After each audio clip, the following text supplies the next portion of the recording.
นาจารย์ประจำสำนักปฏิบัติธรรมแห่งที่9วัดพระธาตุหริพุนใจละปูนเจ้าอาวาสวัดหนองเงือกตำบลแม่แลงอำเภอป่าซางจังหวัดละปูนโดยรายการนี้จะมาปะกับบรรดาสาธุชนทุกๆเจ้าวันพุธเวลา 5 โมงเจ้าถึง 6 โมงเจ้าทางสถานีวิทยุเพื่อการศึกษาพระพุทธศาสนาและวัฒนธรรมคลื่น FM 104.50 เมกะเฮิรตซ์วัดฝ่ายหินสถานีวิทยุกระจายเสียงคลื่น FM 90.75 เมกะเฮิรตซ์เสียงป่าซางหรือรับฟังทางออนไลน์ได้ที่ radio10.platong.net 7382หรือญาติโยมพุทธบริษัทสามารถโทรเข้ามาร่วมในรายการได้บ่ว่าจะเป็นการแสดงกำกึดกำหันกำท่องกำถามตลอดจนถึงถวายกำลังอกกำลังใจ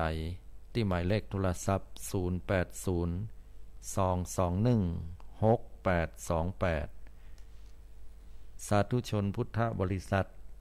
เฮาท่านทั้งหลายช่วงนี้ก็เป็นช่วงที่ใกล้เข้าไปสู่เทศกาลงานสงกรานต์หรือว่าปีใหม่เมืองถ้าหากว่าเป็นปีสากลก็คือใกล้จะส่งท้ายปีเก่าต้อนรับปีใหม่ก็เหมือนกันของเฮาก็เช่นเดียวกันทีนี้พูดถึงว่าที่เฮานับกันวันที่1 มกราเป็นวันขึ้นต้นปีใหม่นั้นก็เนื่องจากว่าเฮานับกันตามสุริยคติก็คือนับเอาตามปีสากลเปิ้นโดยเอาวันที่1 มกราเป็นวันขึ้นต้นเพราะว่าโลกของเฮานั้นหมุนอยู่365/4 วันเพราะฉะนั้นเฮาจะหันว่า4ปีในก็จะมีเดือนกุมภาพันธ์เนี่ยมี29วันเหียเตื้อหนึ่งจากนั้นครบรอบ4ปีในก็มาปะเหียเตื้อหนึ่งก็จะครบอยู่366วันอย่างอีเป็นต้นที่นี้นั่นก็คือการนับตามสุริยคติแต่ว่าคนเหนือของเฮานั้นนับตามจันทรคติจันทรคติก็คือข้างขึ้นข้างแฮมเดือนออกเดือนดับซึ่งก็มีความผันผวนแปรปรวนไปตามเหตุปัจจัยต่างๆถ้าศรัทธาสังเกตหันก็จะรู้ว่าบางเตื้อนั้นวันศีลวันพระก็6วันไหนก็จะมีเหตุเตื้องบางเตื้อก็7วันไหนมีเตื้อแต่ก็ตัดถึง8วันไหนมีเตื้อสลับพัดเปลี่ยนหมุนเวียนอย่างนี้บ่แน่นอนบ่นิ่งอันนี้ก็เกิดจากภาวะแห่งข้างขึ้นข้างแฮมโดยที่เฮายึดกันนับตาม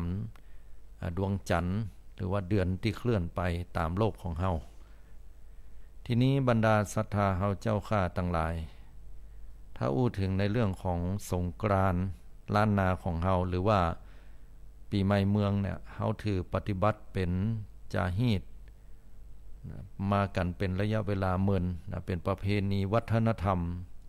ที่มีความผูกพันเกี่ยวเนื่องในเรื่องของความเชื่อ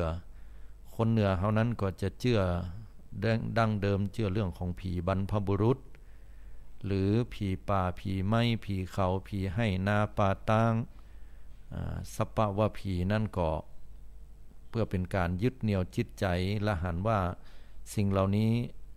เป็นสิ่งที่บ่สามารถจะหันด้วยตาเปล่าได้ก็กลัวว่าจะมีอำนาจหรือว่ามีอานุภาพนักที่จะยะให้ตัวเก่านั้นต้องมีอันเป็นไปจึงเป็นเหตุเป็นปัจจัยให้เกิดการ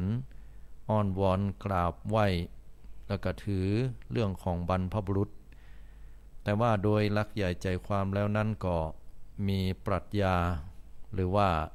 หลักคำสอนเพื่อให้เกิดความผาสุกในหมู่คณะเกิดขึ้นที่แฝงไว้ในวันนี้ก็เราจะมาอู้เรื่องของประวัติวันสงกรานต์หรือว่าปีใหม่เมืองซึ่งเราก็ได้มีความเกี่ยวเนื่องเกี่ยวพันนอกจากความเชื่อเรื่องผีความเชื่อแห่งอย่างหนึ่งก็คือความเชื่อด้านพระพุทธศาสนาผสมกลมกลืนกันโดยเฉพาะในเรื่องของการประกอบพิธีทำบุญต่างๆซึ่งแยกกันบ่ออกเลยทีเดียวเพราะว่าเราเป็นคนเจ้าพุทธ นะได้รับวัฒนธรรมประเพณีมาเมินนานละทีนี้มาอู้ถึงประวัติของวันสงกรานต์นะวันสงกรานต์หรือว่าปีใหม่เมืองเนี่ยศรัทธาญาติโยมทั้งหลายก็ถ้าจะว่ากันไปตามซื่อถือเอาตามลักแล้วก็เปิ้นมีประวัติความเป็นมาอยู่และถ้าอู้กันนี่ก็จะใช้เวลาเมินพอสมควรถ้าหากว่าก็จะพยายามเล่าให้ย่อๆกันแล้วกันเนาะอู้ย่อๆเพราะว่าเวลาก็มีจำกัดอยู่ประวัติของปีใหม่เมืองหรือสงกรานต์นั้นอันนี้เปิ้นเขียนเป็นตำนานออกมานะตำนานปรัมปราย้อนไปในสมัยต้นพัทรกัปนะในดินแดนชมพูทวีปหรือว่าประเทศอินเดียบัดเดี๋ยวนี้ก็มีครอบครัวของท่านเศรษฐีแต่งงานกับเศรษฐินีแต่งงานอยู่กินกันถึง2 ตระกูลแล้วปรากฏว่าตัวเก่าบ่มีลูกกันว่าบ่มีลูกนั่นก็บ่ฮู้ว่าทรัพย์สินเงินทองนั้นจะไปตกอยู่กับไผเมื่อตายแล้ววันหนึ่งนั้นท่านเศรษฐีก็ได้ไปปะใส่ปอจาย2 คนรุ่นราวคราวเดียวกันเนี่ยกำลังดื่มเหล้าเมายากันเป็นตี้สนุกสนานเพลิดเพลินแล้วก็แซวท่านเศรษฐีมาตัวว่าโอ้ท่านเศรษฐีนี่บ่มีน้ำยานะมีเงินมีคำกำก้าแล้วแต่แปลงบ่เก่งนะสู้เฮาบ่ได้คนทุกคนยากเนี่ยแปลงเก่งเหลือเกินออกมามีถึง2 คนตึงยิงตึงใจงูบห่างลักษณะหน้าตางดงามนะรูปหล่อเหลาเอาการตัวดีตัวงามว่าอย่างนั้นท่านเศรษฐีก็เกิดน้อยอกน้อยใจพอสมควรก็มาคิดใจว่าเฮาเป็นเศรษฐีแล้วเนี่ยบ่มีลูกเต้าแถมน้อยทรัพย์สินเงินทองเฮานั่นก็บ่ฮู้ว่าไผจะสืบก็เลยตั้งอกตั้งใจเอาตูปเตียนดอกไม้ผ้า7 สีนั่นนะไปผูกแล้วไปขอไว้กับต้นไม้ต้นหนึ่งเชื่อกันว่าลูกคะเทวดาที่อยู่หั่นนี่ก็จะดลบันดาลให้ลูกได้มาเกิดกับตัวเก่าทีนี้การปูจานี่ก็ฮ้อนไปถึงพญาอินทร์นะผู้อยู่ตาวติงสาเทวโลกบนปุ้นก็ได้รับรู้ถึงความเดือดร้อนของท่านเศรษฐีอันเป็นผู้เป็นญาติในอดีตชาติเกี่ยวเนื่องเกี่ยวพันกันใครมีลูกไว้เชยชมสักคนสืบสกุลภกุลยุนยะของตัวเก่านั้นมูลเจ้าข้าตั้งหลายก็มาคิดใจว่าพระอินทร์นั้นเปิ้นก็พิจารณาว่าจะส่งไผไปดีก็มีบัญชาหันว่าธรรมบาลเทวบุตรเนี่ยเดิมนี่เป็นผู้ที่เคยร่วมบุญญาธิการอยู่ด้วยกันกับท่านเศรษฐีนี่มาก่อนก็เลยมีพระบัญชาให้เทวบุตรตนนี้ลงไปเมื่อเทวบุตรตนนี้จุติได้ตายมาจากสวรรค์และปฏิสนธิในครรภ์ของนางเศรษฐินีนะก็บังเกิดขึ้นมาเป็นละออนที่มีสติปัญญาอันเฉลียวฉลาดแก่กล้าจนเป็นที่เรื่องลือไปทั่วชมพูทวีปคนตั้งหลายก็ได้เรียนเชิญธรรมบาลกุมารนะชื่อว่าธรรมบาลกุมารซึ่งมีสติปัญญานักนั้นไปตัดสินคดีความต่างๆก็เป็นที่เรื่องลือพอใจของคนตั้งหลายด้วยสติปัญญาอันดีจนในที่สุดนั้นชื่อเสียงของธรรมบาลกุมารนั่นก็ยาวไปไกลออกไปเรื่อยๆในที่สุดก็เข้าถึงหูของพระกันของกบิลพรหมนั้นอยู่ปุณจันทร์พรหมสูงขึ้นไปก็มากึดในใจว่าโอ้ละอ่อนคนนี้มีสติปัญญาดีแต่ก่อก็เลยจำแรงแถลงกายตัวเก่ามาบนโลกมนุษย์แล้วก็มาปรากฏจดเจือต่อหน้าธรรมบาลกุมารระหว่างที่มาเกิดปรากฏกายกระทันหันนั้นธรรมบาลกุมารก็สะดุ้งขึ้นโอ้ท่านเป็นภัยเป็นผีก็ว่าเป็นคนนี่นะกลัวเนาะคนแขนสแตนด์อัพกบิลพรหมก็บอกว่าเขาเป็นพรหมกะบ่ใช่ผีที่ไหนแล้วท่านมาอย่างที่นี้เฮาฮู้ว่าสู่เป็นละอ่อนที่มีสติปัญญามีปัญญานักบัดเดี๋ยวนี้ก็จะได้มาถามปัญหาอยู่3ข้อด้วยกันนะเอาสู่ถามข้ามาก่อนถ้าข้าตอบบ่ได้นะจะได้เหียข้าก็ตึงจะตัดศีรษะหัวของข้าแลกเอา แต่ถ้าหากว่าสู่ตอบข้าบ่ได้นั้นก็ข้าจะตัดหัวสูเนี่ยเพื่อเป็นการปูจาว่าอย่างนั้นธรรมบาลกุมารก็บอกว่าเอาอีดีกว่านะเอาเป็นว่าข้าเนี่ยจะตอบคำถามของท่านกบิลพรหมก่อนก็แล้วกันเมื่ออู้กันยังอี้ก็ตกลงกบิลพรหมถามก่อนแล้วสุดท้ายนั้นก็ธรรมบาลกุมารจะได้ถามปัญหาด้วยความมั่นอกมั่นใจของธรรมบาลกุมารก็คิดว่าจะตอบปัญหากบิลพรหมได้กบิลพรหมก็เลยถามว่าราศีคนเฮานี่ข้อที่1ราศีคนเฮาในยามเจ้าเนี่ยมันอยู่ที่ไหนข้อที่2ราศีคนเฮาในยามเมื่อตอนเนี่ยอยู่ที่ไหนข้อที่3ราศีคนเฮาในยามแรงเนี่ยมันอยู่ที่ไหนธรรมบาลกุมารก็นึกว่าจะกึดได้อะเนาะโอ้ตันพิงแล้วเนี่ยกบิลพรหมก็เลยยิ้มออกมาละตอบบ่ได้แน่ๆบ่เป็นหยังนะเพื่อเฮ้อว่าอย่างนั้นนะเอาถึงบ่เดือดร้อนหยังนะแฮม7 วันเขาจะมาที่นี่เนอะเขาจะปิกไปเมืองพรหมก่อนบนปุ่น7 วันเดี๋ยวเขาจะมาฟังคำตอบธรรมบาลกุมารถ้าบ่ได้นี่จะตัดหัวสัวนะเอามีดเอาพระขันมาบั่นคอแน่ว่าแล้วกบิลพรหมก็หายวับไปกับตาธรรมบาลกุมารนั่นก็มากึดอย่างใดก็กึดบ่ออกนะ3 วันก็แล้ว4 วันก็แล้ว6 วันก็แล้ววันที่6ในยามแรงนั่นก็โอ้มากึดใจเนาะกูจะตายมาล่างมาตายกับปุกบิลพรหมเนี่ยก็มาเอาพระขันมาตัดคอเฮาอย่างละเมียเนอะนะได้ตายกับเนี่ยก็เศร้าโศกเสียใจให้ค่ำครวญอยู่นะระวังที่เดินแล้วก็ไปนั่งปื้นก่อไม้ใหญ่นั่งไปนั่งมาก็ม้อยรับไปสะดุ้งตื่นขึ้นมาแห่มกรรมได้ยินกาเผือก2 ตัวอยู่บนหั่นนะได้อู้กันนะธรรมบาลกุมารมีความเฉลียวฉลาดนะด้วยบุญญาธิการเก่าก็ได้ยินเสียงกาเผือกถึงกู้นั้นอู้กันกาเผือกตัวปู้นะก็มาอู้กับกาเผือกตัวเมียนะโดยอู้กันไปอู้กันมากาเผือกตัวเมียนี่ก็เลยถามว่าพี่อ้ายวันพุธนี่เฮาจะไปซ่อหากินตั้งใดนะกาเผือกตัวปู้ก็ว่าโอ้บัดถ้าไปซ่อหาไหนไอ้น้องเหยวันพุธนี่เฮาจะได้กินนะซากศพของธรรมบาลกุมารละเนี่ยนะกินแก่นตาพ่องอย่างพ่องเนี่ยนะพอวันพุธนี่ธรรมบาลกุมารเนี่ยจะถึงคาดฝ่ายเมียก็ถามว่าโหยะใดน่ะธรรมบาลกุมารเก่งมีสติปัญญานักเนี่ยมาจะได้ตายก็ไปตายปัญหากับกบิลพรหมนั่นกะไว้นะฝ่ายตัวปูว่าตอบปัญหาบ่ได้วันพุธก็เป็นอันว่าจะต้องโดนพระขันตัดหัวแน่นอนเลยวันพุธเฮารอเนอะว่าอย่างนั้นแล้วไปถามคำท่องคำถามนะถ้าตายปัญหาอย่างกันอย่างใดนะฝ่ายตัวปูก็บอกว่าก็ไปตายปัญหาถามว่าราศีคนเฮามันอยู่ที่ไหนเมื่อเจ้าเมื่อตอนเมื่อแรงนะกะฝ่ายกาเพือกตัวเมียก็ถามว่าแล้วราศีคนเฮาเมื่อเจ้าเมื่อตอนเมื่อแรงมันอยู่ต่างใดพี่อ้ายฝ่ายตัวปูก็มันไปยากยางน้องเหยเมื่อเจ้านั่นราศีคนเฮามันอยู่ที่หน้าหรอกพอคนเฮาตื่นมาในยามเจ้าก็ต้องส่วยหน้าล้างหน้าแปรงฟันกันละถ้าบัดร้องบัดล้างหน้าส่วยหน้าแปรงฟันเข้าที่ไหนมันก็ถึงขาดความมั่นใจไปตั้งใดก็ปากเหม็นไว้นี้นะบ่มีสง่าราศีตกไปเหาะว่าอย่างนั้นฝ่ายกาเพือกตัวเมียก็ถามว่าอันราศีคนเฮาเหรอเมื่อตอนอยู่ตั้งใด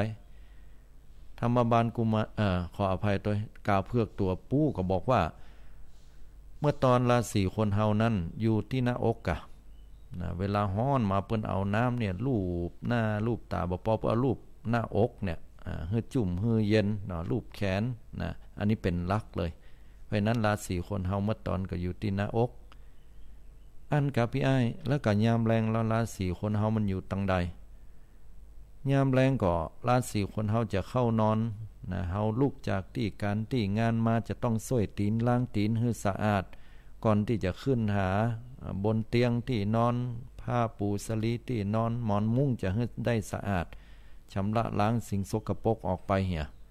ไว้นั้นราศีคนเฮาจะอยู่ที่ตีนว่าอย่างนั้นเมื่อแรงเมื่อกาเผือก2 ตัวอู้กันอย่างอี้วันพุธจะได้มากินอาหารนั้นโอชะแล้วก็บินหนีผ่านไปโดยที่บ่ฮู้ว่ากบินบ่ฮู้ว่าธรรมบาลกุมารอันเป็นวัยรุ่นเนาะแรกรุ่นหนุ่ม กำยำพอดีได้ยินอย่างนั้นก็ดีใจใหญ่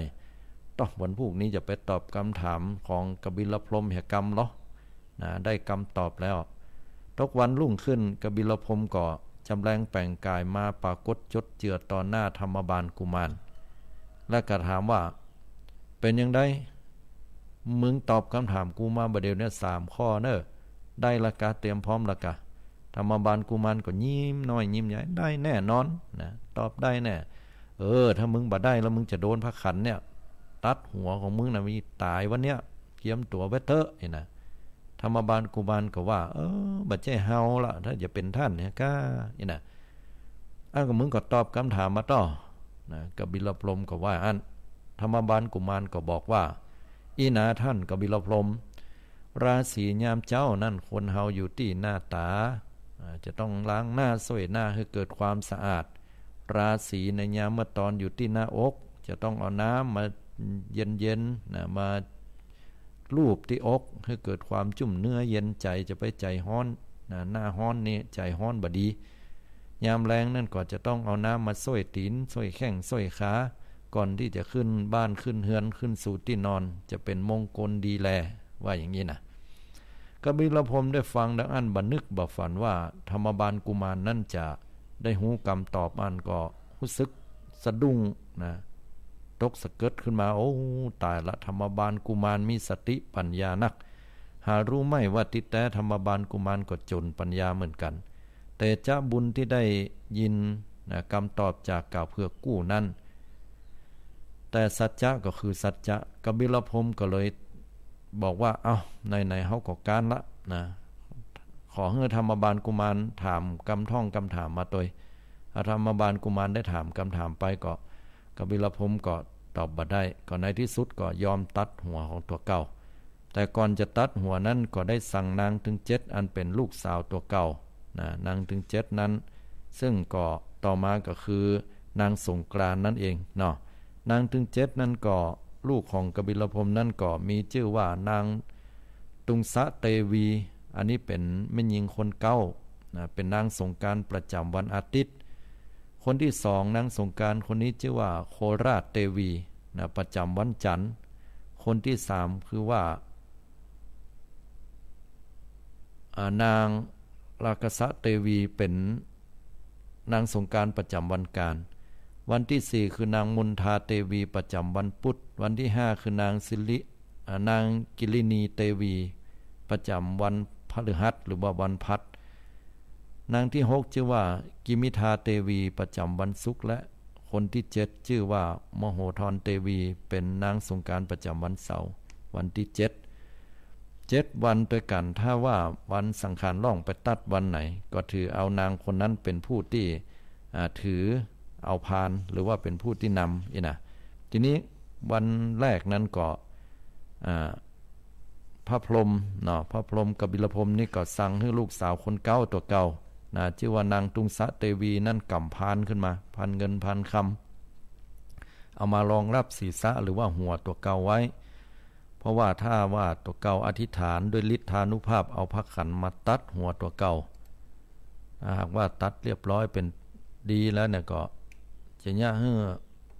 หัวหรือว่าศีรษะตัวเก่านะหรือว่าพระเศียรนั้นตกลงไปถ้าตกลงไปสู่แผ่นดินนี่เดือดร้อนละนะจะกลายเป็นไฟลุกขึ้นนะอันนี้เดือดร้อนกันทุกหย่อมหญ้าอันโจ่งขึ้นบนฟ้าก็บ่ได้ก็เดี๋ยวฝนบ่ตกต้องตามฤดูกาลแฮมเพราะว่าเป็นพระพรหมผู้เป็นใหญ่เอาว่าไปตกลงน้ำมหาสมุทรนครก่อนน้ำก็จะแห้งจะเหือดบรรดาคนและสัตว์พืชพันธุ์ธัญญาหารต่างๆนั้นก็เดือดร้อนอยู่บ่ได้ตายกันเป็นเบื่อกบิลพรหมห่วงอย่างอี้แล้วก็เลยบอกให้นางตุงสะผู้เป็นลูกสาวคนเก่าประจำวันอาทิตย์นั่นก็เอาพันเงินพันคำมาห้องฮับนางได้ห้องฮับเสียนของป้อตัวเก่านะโดยอธิษฐานตัดเรียบร้อยแล้วนางก็ได้ปฏิบัติตามกรรมที่ป้อบอกคือได้นำเอาไปแห่รอบเขาพระสุเมนเป็นอยู่จำนวน3 หอบด้วยกันเพื่อเป็นการสักการะคุณความดีของพระพรหมอันเป็นบิดาจากนั้นก็ได้อัญเชิญพระเศียรของป้อตัวเก่าไปไว้ที่มณฑปถ้ำคันธชุราชเขาไกรลาดปุต รับครบปีเมื่อใดนะครบปีเมื่อใดก็เฮ้อป้ากันเวียนนะแต่ละคนที่เป็นลูกสาวนำเอาเสียนหรือว่าหัวของป้อตัวเก่ามาแห่รอบเขาพระสุเมนอย่างอี้เป็นต้นอันนี้ก็เป็นตำนานนะปรัมปราบ่ฮู้ว่าไผเขียนไว้นะเปิ้นก็เล่าสืบต่อกันมานะจากหลายๆหนังสือพ่องนะตำหานั้นตำหานี้แบบว่าประเพณี12เดือนล้านนาไทยก็ดีหรือว่าครูบาอาจารย์เล่าสืบกันมาก็ดีอันนี้เป็นเพียงตำนานก็ใช้วิจารณญาณไว้เน้อศรัทธาญาติโยมทั้งหลายจากนั้นแล้วเนี่ยมาอู้ถึงสังคมปัจจุบันของเฮาเนาะก็เป็นที่ถือกันว่า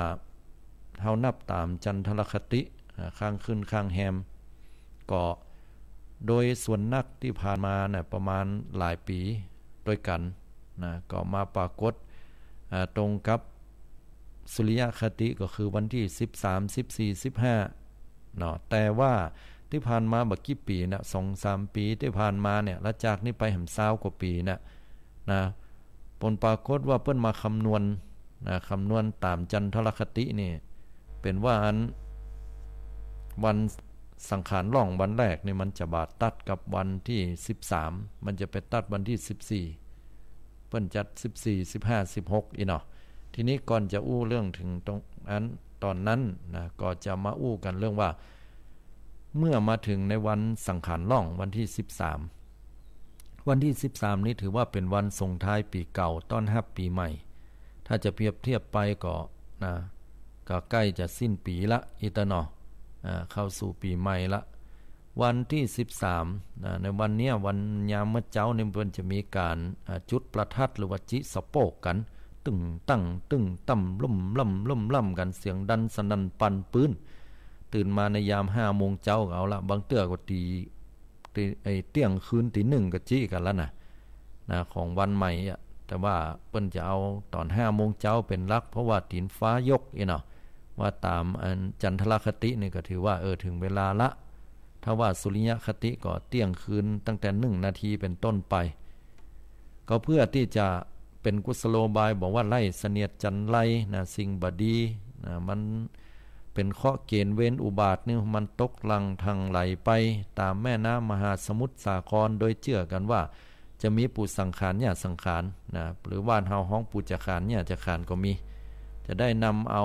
ก๋วยก้าเนี่ยมาหาบเอาวันนั้นเปิ้นกับปากันเพี้ยวพัดปัดกวาดทำความสะอาดบ้านเฮือนหอเฮือนเดือนดาวให้มันสะอาดสะอ้านเป็นที่เรียบร้อยแล้วก็ถ้าหากว่าทำความสะอาดแล้วก็ถือว่าเป็นโอกาสที่ดีจะนำมาซึ่งความเจริญรุ่งเรืองถือว่าเป็นการเริ่มศักราชใหม่ที่ดีวันนี้ก็ถ้าแนะนำให้ญาติโยมเนี่ยก็อันดับแรกก็คือทำความสะอาดหิ้งพระให้ก่อนเน้อญาติโยมปากันเพี้ยวพัดปัดกวาดทำความสะอาดให้เรียบร้อยเนาะอัญเชิญพระลงมาพุทธรูปเอามาเจ็ดมาทำความสะอาดเอาน้ำขมิ้นส้มปล่อยหดก็ดีปากันเพี้ยวพัดให้ดีพ่องเปลี่ยนดอกมุงดอกไม้อย่างตูบเตียนโดยเฉพาะเตียนให้ระมัดระวังถ้าเวลาจิเนี่ยฟืนไฟหน้าแรงนี่อันตรายแต่ว่าส่วนนักแล้วเฮามักจะบ่ใครจิเตียนจิทูบกันแต่ว่าเปิ้นจะเอาเข้าพระเจ้าไปบูชาก็คือตกเมื่อเจ้ามาปดให้เข้าแล้วก็เอาแป้งเป็นข้าวปั้นสักปอกปลายนิ้วก้อยหรือหัวแม่มือ3 ก้อนใส่ถ้วยน้อยแล้วเอาน้ำจอกน้อยเอาไปตานเนี่ยอันนี้อาตมาภาพหันคนเฒ่าเปิ้นยะกันบ่เดียวนี่ละอ่อนบ่เดียวบ่ฮู้กันแล้วหมดละญาติโยมเข้าบนหิ้งพระเจ้าบ่ฮู้จักกันละทีนี้ก็ทำความสะอาดกันต่างๆเนาะบ่ว่าจะเป็นตั้งในบ้านนอกบ้านอันไหนที่มันสกปรกรกรุงรังเฮาก็ปากันทำความสะอาดสมัยเป็นละอ่อนอาตมาภาพจำได้ว่าคนเฒ่าเปิ้นจุเนาะเปิ้นบอกว่าตื่นเจ้าเนอะแล้วก็อันแค่หันปู่สังขารเนี่ยสังขารเนี่ยมาเปิ้นก็จะหาบเอาเปียดซ่ามาก็ดีกล้วยก้าเปิ้นจะผ่านมาที่นี่แล้วเปิ้นจะเอาเป็นขี้เหงื่อขี้ยากเนี่ยใส่ไปต้วยของบดีเปิ้นจะเอาใส่ไปโมดถ้าใครหันเนี่ยฮือปลาแก่พาเนอะแล้วก็ไปลักอยู่ลายก่อจะใครไปแมบอยู่หั่นเดี๋ยวถึงหันนะมอบอยู่ลายหั่นได้หันแน่ เป็นละอ่อนด้วยความซื่อนะก็ไปก็บ่หันหยังไงนะอดไข้หัวบ่ได้ด้วยความซื่อละอ่อนคนเฒ่าเพิ่นก็ไข้หัวนะก็บ่ว่าหยังว่าเพิ่นจะได้ไข้หัวใส่คำตอบเป็นว่าเพิ่นจุให้เฮาตื่นเจ้านะตื่นเจ้าขึ้นมาสูดอากาศบริสุทธิ์เพ่วพัดปัดกวาดบ้านเปลี่ยนเสื้อเปลี่ยนผ้าเพิ่นจะซื้อผ้าซื้อครัวใหม่มาย่องกันในวันต่อไปวันนี้เป็นวันเพ่วว่าอย่างนั้นเนาะต่อมานั้นก็วันในวันนี้นะเปิ้นก็จับจ่ายใจสอยกันสิ่งของยังต่างๆเครื่องใจไม่สอยเกียมไว้ก็เพื่อที่จะเอาไปวัดไปวาไปทำบุญต่อมาแห่งวันหนึ่งเป็นวันที่14เมษายน62หรือว่าแต่ละปีนั้นนะเปิ้นจัดเป็นวันเนาหรือว่าวันเน่าวันเนาหรือวันเน่าเนี่ยเป็นวันอยู่ระหว่างปีเก่ากับปีใหม่นะคือปีเก่าก็บ่ใจปีใหม่ก็บ่ใจเป็นวันอยู่เกิงอยู่กลาง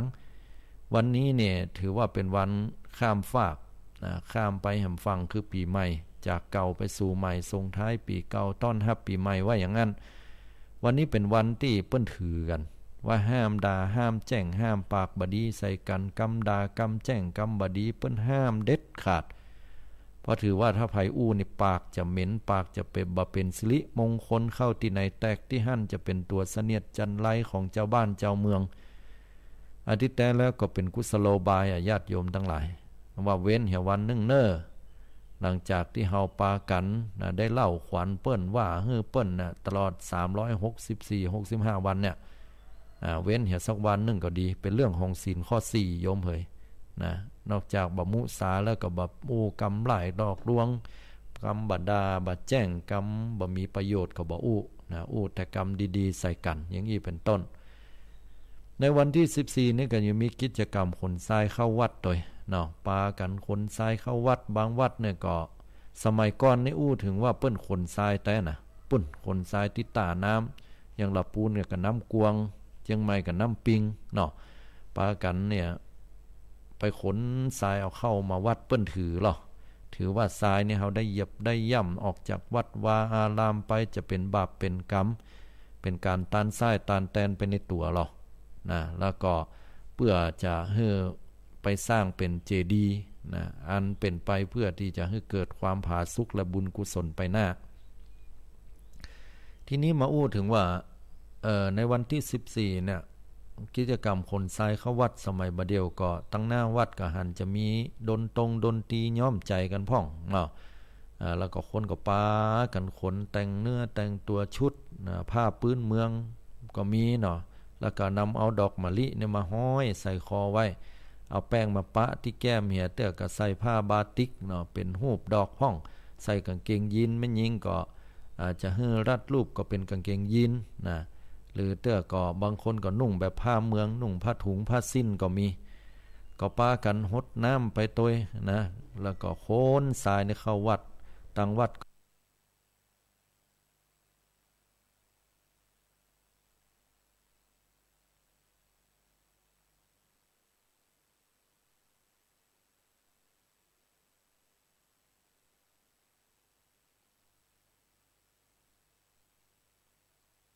ก็กะเกีย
อันนี้ก็ถือว่าต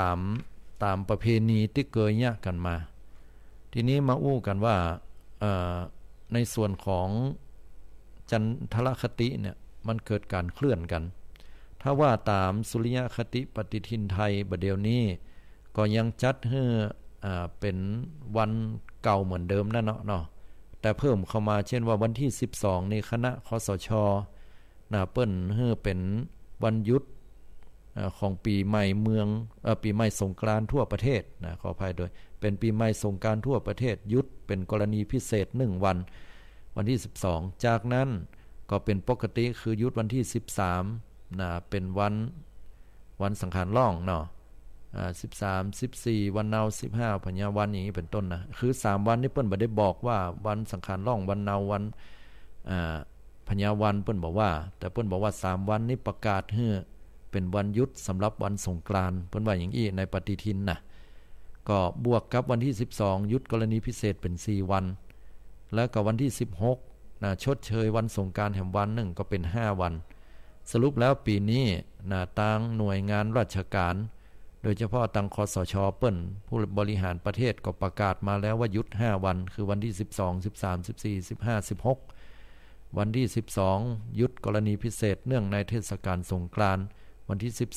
13 14 15เป็นช่วงเทศกาลสงกรานต์และวันที่16ชดเชยวันสงกรานต์อย่างนี้เป็นต้นอันนี้ก็ถือว่ารวมแล้วนี่ก็เป็นจำนวนอยู่5วันด้วยกันทีนี้ตังล้านนาเมืองเหนือของเฮาเนี่ยถ้าว่าตามจันทรคตินะหรือแม้แต่ตังส่วนภาคกลางนะที่เป็นโหราศาสตร์นะก็มาปรึกษาหารือกันโดยเฉพาะปีที่แล้วเนี่ยนะฮะกลายเป็น Talk of the Town พอสมควรญาติโยมก็คือว่าเป็นที่ทกเถียงกันนะนักวิชาการก็ดีพระสงฆ์องค์เจ้าก็ดีนักโหราศาสตร์ก็ดีก็มาอู้จากันว่าบัดเดี๋ยวเนี่ยถ้าว่าการตามจันทรคติเนี่ยเวลามันได้เคลื่อนคล้อยไปแล้วมันบัดเจ้เป็นวันที่13วันสังขารล่อง14วันเน่าและ15พญาวันละมันเลื่อนไปแห่งเป็นวันหนึ่งก็คือวันที่14เป็นวันสังขารล่อง15เป็นวันเน่า16เป็นวันพญาวันนะถ้าว่าตามจันทรคติข้างขึ้นข้างแฮมเนี่ยนะทีนี้หมู่เฮาก็เกยกันเนาะว่า13 14 15เนี่ยแล้วอย่าเอาอย่างใหญ่ดีนะก็ตั้งคณะสงฆ์ก็ดีนะคณะสงฆ์โดยเฉพาะยกตัวอย่างคณะสงฆ์จังหวัดลำพูนนี่เฮายึดเอาตามหนังสือปฏิทิน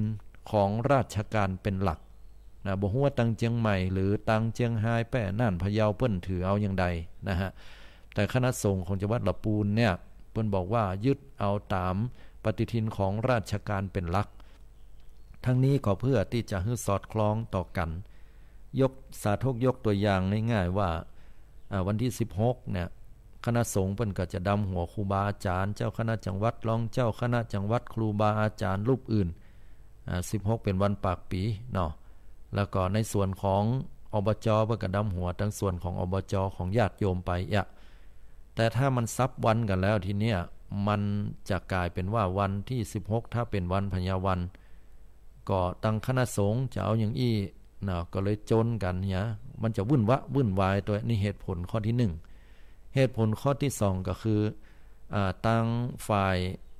อาณาจักรก็คือตั้งฆราวาสญาติโยมเนี่ยนะเปิ้นก็ติงมาเหมือนกันว่าด้านของงบประมาณเนี่ยถ้าไปจัด14 15 16แต่ว่าเปิ้นอนุมัติมาตามปฏิทินของไทยคือของคสช.เปิ้นออกมาหน่อย13 14 15ถ้าเวลาไปจัดงานเผื่อเข้าไปหรือว่าเบี่ยงไปเหี่ยวันหนึ่งเลยไปเหี่ยมันก็บาตัดกับความเป็นจริงงบประมาณตัวนี้ก็อาจจะบาอนุมัติหรือว่าอาจจะมีปัญหาขึ้นมาได้เนี่ยมันก็เลยเป็นปัญหาที่จะต้องมาอู้กันตั้งคณะสงฆ์จังหวัดลำพูนเฮาก็เลยเอาเป็นวันที่13 14 15เหมือนเดิมเลยนะฮะเพราะนั้นแล้วก็มันก็ขึ้นอยู่ที่ความเชื่อเนาะโยมเนาะเพราะบางทีบางครั้งครูบาอาจารย์บางตนหรือว่าญาติโยมบางท่านก็บอกว่าตุเจ้านะบางเตื้อก็ไปจุเปิ้นนี่นะวังโหนตุวันนี้ก็หากเป็นวันดีแทนที่จะเป็นวันที่14 15 16อันนี้13 14 15ตุเจ้าขี้จุไปเหียนะถ้าเฮามองตามโหราศาสตร์นะโหราศาสตร์ข้างขึ้นข้างแรมอย่างต่างๆมื้อจันทร์วันดีเนี่ยตุเจ้าจุกะจุแน่นอน แต่ถ้ามองในด้านของมุมของพุทธศาสนาคือพระพุทธเจ้าเนี่ยตรัสว่าอโถอัฏฐสะนัคขตังกิงกลิสันติตาลกาประโยชน์เป็นเลิกของประโยชน์เองดวงดาวจักทำอะไรได้ความหมายก็คือว่ามันบ่มีภัยจะมาโดนบันดาลให้เขาได้พุทธเจ้าสอนให้เขาว่าเลิกงามยามดีมันอยู่ที่ว่าถ้าตังเฮาพร้อมนะโยมคนพร้อมเนาะสถานที่พร้อมสิ่งที่เฮาทำบุญมันพร้อมสิ่งที่เขาจะฮื้อมันพร้อมอย่างมันพร้อมหมดกูอย่างนะเลิกงามยามดีเปิ้นว่าเป็นอย่างนั้นเพราะนั้นแล้วทุกเจ้าบางตนที่เปิ้นบอกว่า13 14 15นะเป็นวันนี้ก็เป็นวันดีอย่างนี้นะก็ถือว่าบ่ผิดญาติโยมบ่ถือว่าเป็นกรรมโกหกมดเท็จอย่างเพราะว่าเปิ้นว่าตามพุทธศาสตร์ก็คือกรรมสอนของพระพุทธเจ้านะเพราะฉะนั้นมันมีหลายมุมมองเนาะ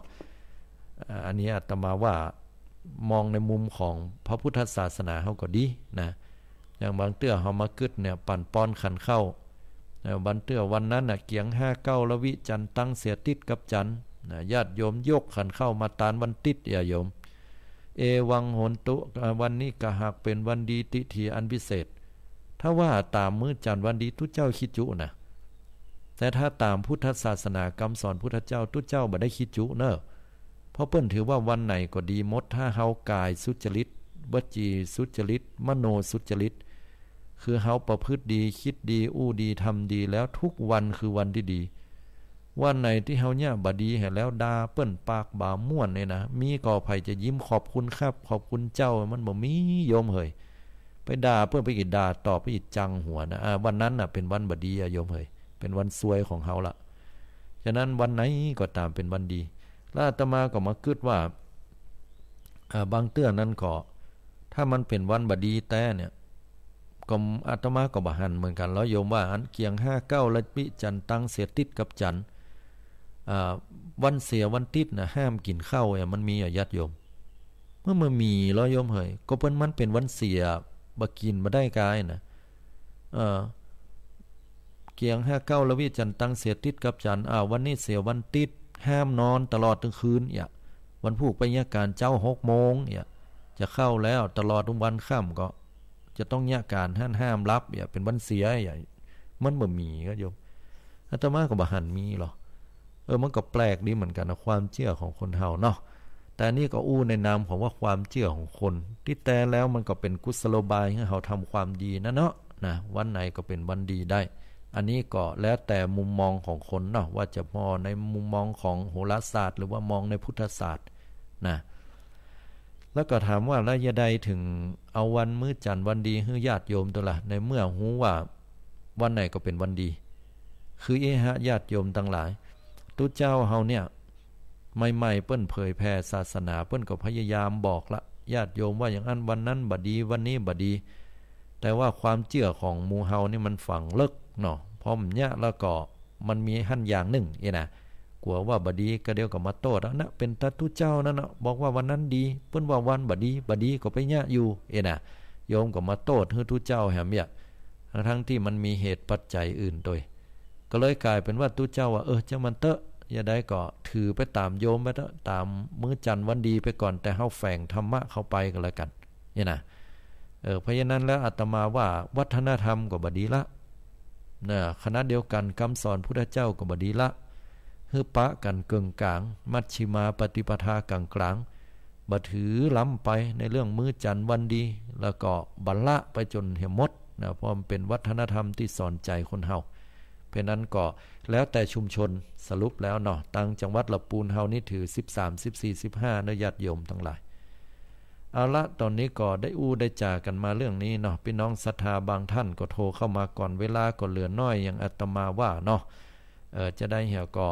ญาติโยมโทรเข้ามากันได้มามาจามามาจากันที่หมายเลขโทรศัพท์080 221 6828 080 221 6828ปีนี้ศรัทธาญาติโยมสักเก้าดำหัวกันนี่ไปที่อันนี้เนอะศรัทธาญาติโยมเนอะไปที่ทิศตะวันออกเฉียงเหนือเนอะศรัทธาญาติโยมทั้งหลาย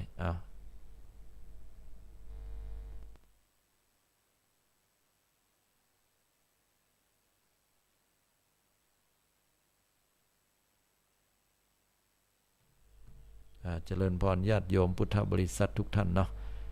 ก็เป็นที่น่าอนุโมทนาอย่างยิ่งโทรเข้ามากันได้เนอะพี่น้องศรัทธาญาติโยมโทรเข้ามาละสายแรกเนาะ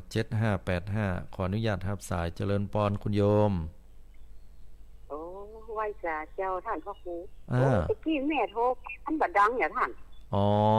ดังครับพอดีว่าอาตมาบ่รับสายสกรรมกำลังบรรยายอยู่เจ้าแม่นะท่านให้อันนี้ให้เทศอยู่มันบัดดังอยู่กันว่าอ๋อบัดเดี๋ยวนี้บัดดังได้ยังดังหรือยังเจ้าดังแล้วเจ้าอ๋อตะกี้หายไปกะเจ้ามันขาดไปหน่อยอ๋อบ่เป็นหยังกะอ๋ออาจจะเป็นเพราะอินเทอร์เน็ตนำเป็นอย่างตั้งเจ้าหน้าที่เพิ่นดูแลเรียบร้อยละว่าอย่างไรพ่องวันนี้จังเทก่อนนับอันน่ะ13 14 15ท่านว่านะ13ก็จะขับนำเนาะโยมแม่เขาอยู่ที่ไหนตั้งใดลงใดอำเภอหยังบ้านปะกล้วยสุพรรณน่ะเจ้าปะกล้วยสุพรรณเนาะเชียงใหม่เนาะไปตะพุ่นก็เอา13 14 15อยู่เนาะเจ้าเรื่องนี้อันวัดตำมีเนี่ยเนาะเพิ่นเอา14มันมีไผไปอ่ะท่านเอาบักเกยโยมเอ้ยเอาบักเกยมันก็ดูแปลกๆอยู่เนาะเพิ่นก็เลยเอาตุ้ยกันไปแล้วบัดเดียวว่าอ่ะเอาอย่างเก่านะเนาะแม่นเนาะมันรักใหญ่ใจความก็คือทำบุญเนาะแม่เนาะมันเป็นบุญดีๆก็ดีอ่ะวันไหนก็เป็นวันดีการตุเจ้าการตุเจ้าเอวังหนตุก็วันดีหมดนะฮะวันดีหมดจะถามว่าอะไรแม่นเนาะอนุโมทนาเนอปะกล้วยสุพรรณโยมเนอที่โทรมาเนาะสาธุเจริญพรสาธุอนุโมทนาอันนี้ก็ถือว่าเปิ้นฟังตลอดเนาะคุณโยมเปิ้นได้ฟังมาตลอดทุกครั้งโทรเข้ามาเนาะที่ได้จัดรายการนะอันนี้ก็โทรเข้ามาได้0802216828โทรเข้ามาได้นะญาติโยมทั้งหลายอยู่กันจนถึง 6 โมงเช้านะ6 โมงเช้าด้วยกันเปิดโอกาสให้ญาติโยมสดับรับฟังอยู่ตังใดเปิ้นเอาวันที่13 14 15กา15 14 15 16กาน่ะเอิ้นเข้ามาได้บ่ผิดนะโยมแล้วแต่ว่าชุมชนนั้นเปิ้นจะเลือกเอาเวลาไหนวันใดเนาะอาตมานี่ถือว่าบ่ผิดเพราะว่าอยู่ที่โยมเขานะอยู่ที่โยมอยู่ที่ชุมชนสังคมนั้นๆบ้านนั้นๆเปิ้นเอานะเพราะนั้นก็ถือว่าเฮาได้ปฏิบัติตามจารีตฮีดห้อยของคนบักเก่าไว้โดยแล้วก็ตลอดจนถึงบรรละในหลักคำสอนของพระพุทธเจ้าเนาะในรายการใต้ร่มพระรัตนตรัยนี้ก็ปะกับศรัทธาญาติโยมในช่วงเวลาของทุกๆวันพุธเวลา 6 โมงเช้าถึงขออภัย 5 โมงเช้าถึง 6 โมงเช้าเนาะทุกๆวันพุธเนาะอันนี้ก็ปะกันบอกเอิ้นเชิญกล่าวข่าวสารนะฮะในช่วงนี้เนาะในช่วงนี้ก็เป็นช่วงที่ต่างหมู่บ้านหนองเงือกตำบลแม่แรงอำเภอป่าซางจังหวัดลำพูนนะก็จัดเป็นงานขึ้นนะงานก็ชื่อว่าสืบสารตำนานผ้าฝ้ายหนองเงือกเนี่ยนะอันนี้ภัยที่จะมาแอวสืบสารตำนานฝ้ายงามหนองเงือกขออภัยตัวสืบสารตำนานฝ้ายงามหนองเงือกงานเพื่อจัดขึ้นในวันที่9จนถึง12เนาะ4 วันด้วยกันนะแต่ว่านี้ผู้ว่าราชการจังหวัดลำพูนก็มาเปิดเป็นที่เรียบร้อยแล้วมาแอลเนอร์หน้าวัดอาตมาเนี่ยวัดหนองเงือกตำบลแม่แรงอำเภอป่าซางลำพูนเข้ามาวัดหรือว่าโทรกลิ้งกลางมาป้ากันก่อนกันได้เนาะมาแอลกันมาสัมผัสเข้ามาในวัดก็มาไหว้มาสามาไหว้มาสาพระเจ้าพระธรรมเปิดให้ศรัทธาได้ส่งน้ำพระโดยเอาเลิกเอาใจเอาปอนมาไหว้องค์ธาตุพระแก้วมรกตองค์ธาตุที่บรรจุพระบรมสารีริกธาตุ101 องค์เอาบุญเอากุศลนำโชคนำใจไปก่อนเนาะจะได้ขาดแคล้วภัยเจริญปอนมาแอวกันได้เนอะ9200ขออนุญาตรับสายเนาะเจริญปอนโยมโทรมาจากทางใดแม่คำปันเหล่าสันปิงบันนิ่งนอนป่างเป่าจะมาแอวกันเนี่ยบัดได้มากะบ่มีไผมาส่งนี่บ่มาส่ง ห้องลูกหลานเนาะแต่ก็ยังบ่ใกล้อันปีใหม่เมืองแต่ว่าเตื้อแต่ถ้าเป็นช่วงปีใหม่เมืองได้หยุดลูกหลานปิกบ้านพ่องก่อว่าลูกหลานนี่แม่ปิกบ้านก่อจ้าเนี่ยปิกบ้านอยู่บ้านเท่ากันจ้ะอ๋ออยู่นี่บ่ได้ไปทำงานต่างจังหวัดเนาะจะไปทำงานละปูนเดี๋ยวเราสันปิงเปิ้นเอา10 30 45หรือว่า14 15 16โยมนั่นน่ะ3 4 5น่ะเหมือนเดิมเนาะเหมือนเก่าเนาะจำง่ายดีนะตอนมแรงนั้นออกอันก็สันหินนั้นสถานีนี้ให้หับมาได้เด้แม่นล่ะฮะก็เสียดายเหมือนกันพอดีว่าผังรายการของอันของเสียงปลาซางเปิ้นเนี่ยเปิ้นจะว่างตอนเจ้าแต่ว่าช่วงเวลา 20:30 นถึง 4:00 นนี่เปิ้นจะจัดกิจกรรมอื่นอีกซึ่งเป็นเปิ้นได้อนุเคราะห์ในช่วงเวลาภาคเจ้าเนาะแต่ก่อนก็ได้แต่พอดีแผนผังเปิ้นเปลี่ยนใหม่เมื่อขึ้นปีใหม่มาเนาะก็อันนี้ก็อยู่ที่ผู้บริหารเปิ้นก็ถือว่าได้เวลานี้ก็ดีละโยมลองได้ฟังสถานีใกล้เคียงก็อาจจะมีอยู่ลองไหลพอเนาะแต่ที่แน่ๆจะมีอยู่ฝ่ายหินแน่นอนเลยเนาะเสียดายแต่บ่ค่อยได้ปะกันเนาะเจ้าบ่เป็นหยังเนาะอนุโมทนาที่โทรมานะโยมเน้อสาธุอนุโมทนาอันนี้ก็โทรกันเข้ามาเนาะเลยเวลาแหมเล็กน้อยญาติโยมโทรเข้ามากันได้080 221 6828 0802216828โทรมาจากตังใดที่ไหนบอกกล่าวอุจากันหน่อยเนาะกระซิบกระซาบกันพอนะอันนี้ก็เฮาท่านทั้งหลายก็ถือว่าได้รักษาจริตฮีดห้อยเก่านะคือได้กู้กันไปกับคำสอนของพุทธเจ้าวัฒนธรรมประเพณีเหล่านี้มันเป็นสิ่งที่ห่อหุ้มคำสอนของพุทธเจ้าแก่นแท้อยู่ทางในเพราะฉะนั้นแล้วก็เฮาได้ปฏิบัติแต่เฮาก็จะไปลืมว่าเฮาก็พยายามร่อนกากเอาแก่นนะหรือว่าพยายามที่จะแกะเอานะเอาหลักคำสอนของพุทธเจ้าที่อยู่ทางในเนี่ยมาใจให้ได้เนาะถือว่าเป็นอานิสงส์ที่ดีเป็นความชันฉลาดของภูมิปัญญาของบรรพบุรุษของหมู่เฮานะฮะ9298ขออนุญาตรับสายเจริญปรโยมเจ้ามาในสการจะทานให้ฟังอยู่นะเจ้าโทรมาจากทางใดโยม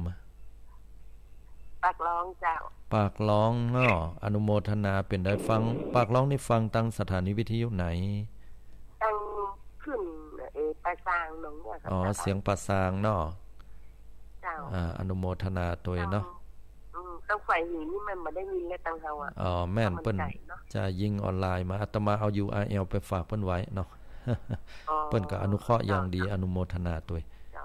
แล้วเป็นยังไดตังปุ้นเปิ้นปากร้องเปิ้นเอาวันไหนแต่เหมือนกันนี่เนาะเอาเก่ามันเคยไปอย่างอันน่ะได้นะเอาเก่าเอาเดิมน่ะค่ะมันเคยอย่างอันละเนาะใช่คณะสงฆ์จังหวัดละปูน13 14 15ก็แม่นแต่เปิ้นก็บ่ปฏิเสธนะว่าถ้าหากว่าจังหวัดละปูนบางพื้นที่เปิ้นจะเอา14 15ก็บ่ว่ากันนี่นะเปิ้นว่านะแต่ยืนหลักของเปิ้นคือ13 14 15อีเนาะ